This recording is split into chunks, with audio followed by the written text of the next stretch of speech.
up, everyone? I hope you're having a fantastic day so far.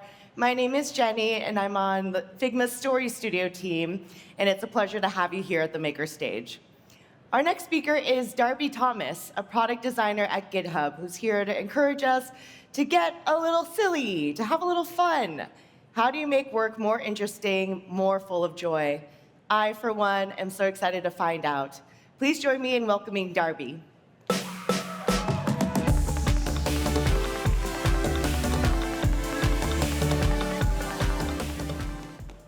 All right. Hello, everyone. I'm Darby Thomas. I am a senior product designer at GitHub. Thank you for coming to my talk. So for those of you who don't know, because I've been working the sponsors booth for GitHub, and I'm realizing a lot of designers are signing up for GitHub for the very first time. It's very exciting. But GitHub, it's a cloud platform for hosting Git repositories and collaborating on code. There are pull requests, issues, and automated workflows. Millions of developers, hundreds of millions of repositories, and a non-trivial percentage of the world's software lives on it. And it is hands down, maybe counterintuitively, one of the quirkiest places I have ever worked, which is saying something because I've worked in a lot of unusual places. I once lived in a shipping container on purpose. It was a design residency in Half Moon Bay, California. Picture salt air, fog, and a metal box that I called home for a while. It was the kind of arrangement where when you talk about it at parties, people are not sure if you're bragging about it or if it's a cry for help. I was once part of an artist collective that took over an old car repair shop in San Francisco and turned it into artist studios. It's a place where artists painted and sculpted and made really experimental multimedia work. We did the build out ourselves, and I learned more about miter saws than any software designer should reasonably know. And my very first full-time job, my welcome to the workforce job, my first time collecting W-2 income, was as a graphic designer at a camera store called Photo Jojo. The office was an apartment in the Mission District, an actual apartment with a kitchen and a bathtub, and that job was very formative. When I was at Photo Jojo, being a fun coworker was part of the job description, and making the office delightful was part of the culture, not optional, mandatory. And what this looked like was mostly executing elaborate office pranks, like filling a room with balloons with no air pump. We were lightheaded for days. We also made a bootleg version of Jesus Rafael Soto's installation at LACMA. If you haven't seen it, it's the big yellow rope sculpture you can walk through. We recreated it inside the office using gold mylar fringe from a party supply store, and it looked, honestly, surprisingly good. I think Soto would have been flattered. And once we turned a plant-loving coworker's desk into a tiny suburban front lawn, sod, picket fence, garden gnome, the whole bit, one quick trip to the hardware store, and a lot of dirt on the carpet later, she had her own slice of suburbia. And then eventually, I left that job, and I started working in offices that look the way offices are supposed to look: glass walls, polished concrete, the kind of place that gets featured in interior design blogs with captions like thoughtful blend of warmth and minimalism.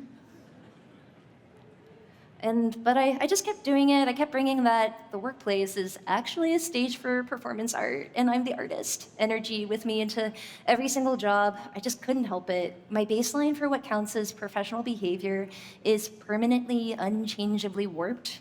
And I think this is true of anyone whose first job involved filling a room with balloons. And now my office looks like this. It's a corner of my bedroom. There are no glass walls, no polished concrete, no thoughtful interior design moment. Every unfortunate furniture choice is my own. There's a chair, there's a desk, there's a wall I've become extremely familiar with. And I spend my day talking to my coworkers in tiny video conferencing squares that look exactly like the opening credits of the Brady Bunch. GitHub is 100% remote, so my coworkers don't work in the next room over.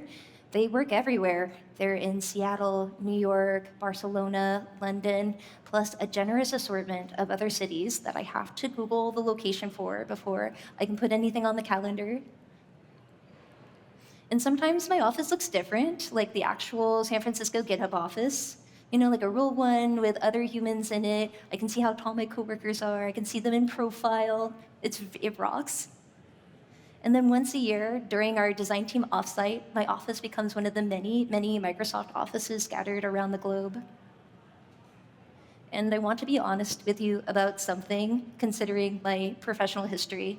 The lack of a physical workspace was really hard for me at first, really hard.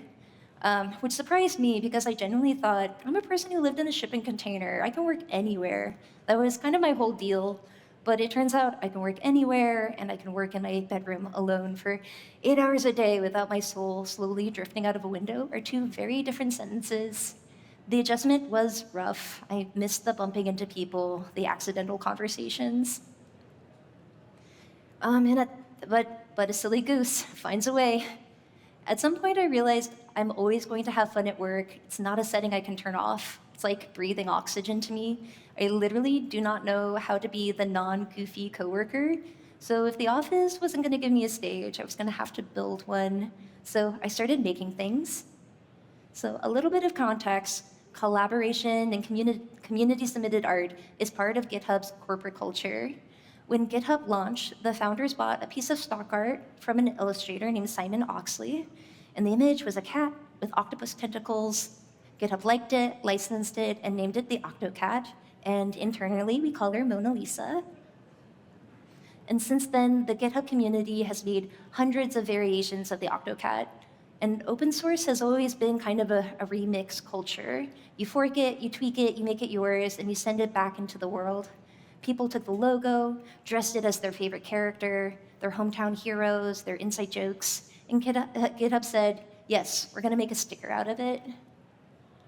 So naturally, when I started, I also wanted to try remixing the Octocat. When I attended my first GitHub Universe, I taught myself Blender, which is open source, by the way, and I 3D printed and gave away Octocat keycaps to random attendees.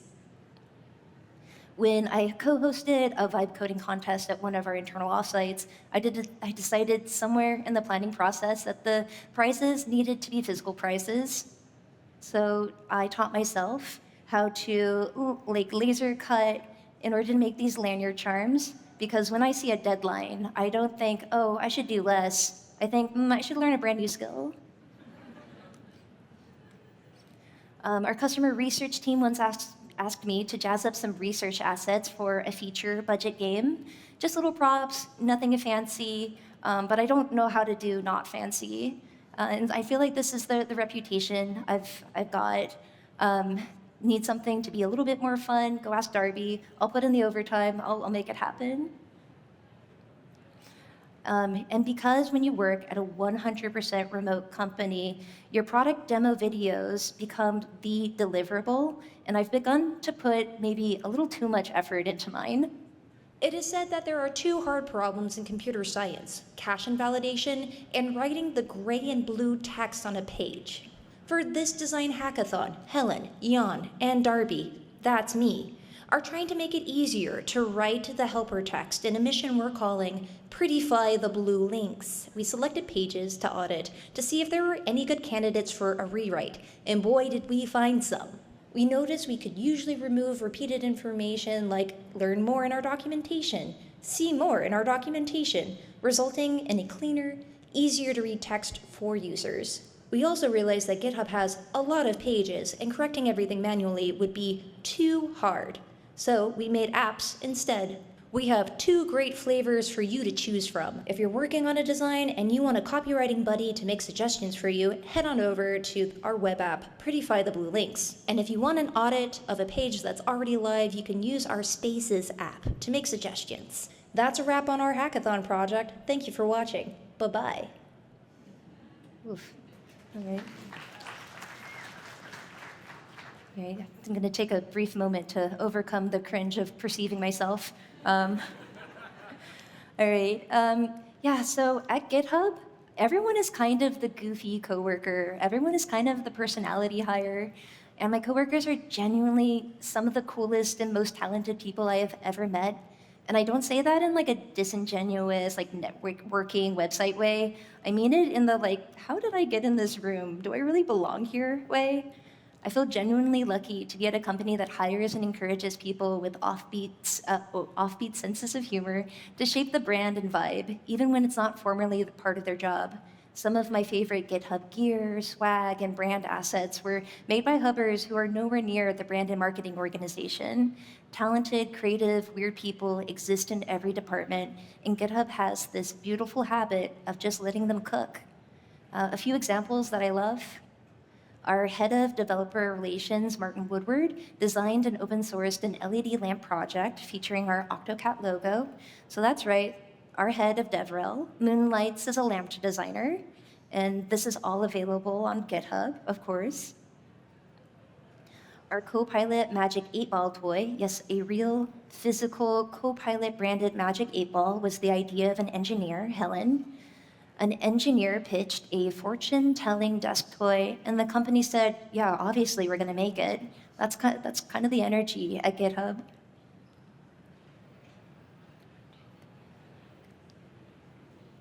Pifafu, a product designer, made these retro pixel art game versions of our Octocat mascot. They're charming, they're nostalgic, and they have no official business reason for existing, and they're some of my favorite art that's ever come out of the company. And lately, we've been using the Copilot app itself to make more fun things for ourselves and each other. So a little context, if you've only met Copilot through the command line, the CLI is fantastic. It's fast, powerful, and very at home if you already live in a terminal. But it's also by design a black screen with a blinking cursor, and that's not exactly a welcome mat for everybody. The Copilot app is the friendlier front door to the same brain. It's chat-shaped. You can drag in files, ask it to build things, run things, fix things, ship things, and the whole process feels less like incanting a spell and more like texting a very capable, very patient coworker. It opens the door to a much wider group of people, designers, PMs, support engineers, the curious but terminal averse to actually make stuff, not just describe it. And the thing that makes it more fun for someone like me that grew up learning Photoshop and other CAD tools is that it's a little bit more fun than CLI because of this new browser canvas. Instead of staring at a terminal and imagining what your thing might look like, you actually see it. For someone like me, this was exactly what I needed to do to start using AI in my workflow.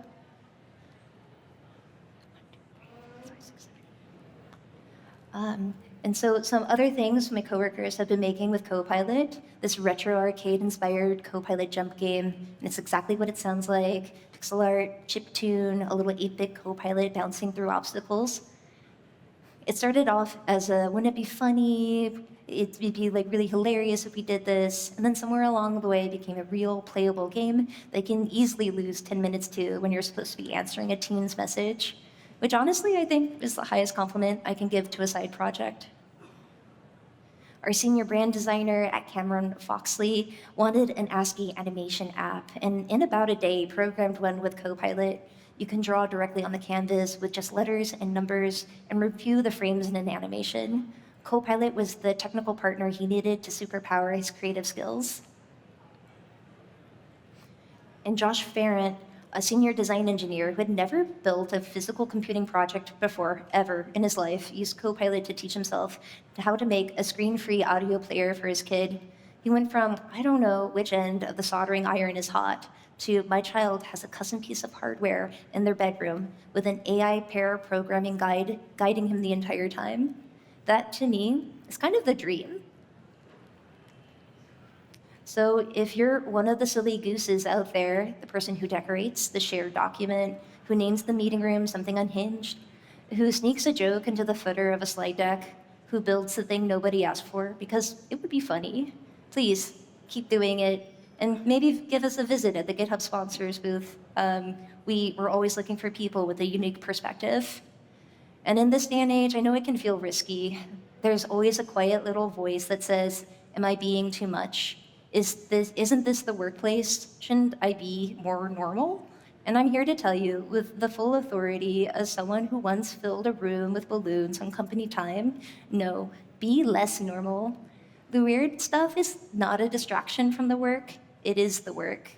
It's how culture actually gets built, not in the value stack, not in the all-hand slides, but in the bootleg art installations and the 3D printed keycaps, the magic 8 balls and the screen-free audio players. Those are the artifacts that really, really tell people what it actually feels like to work somewhere.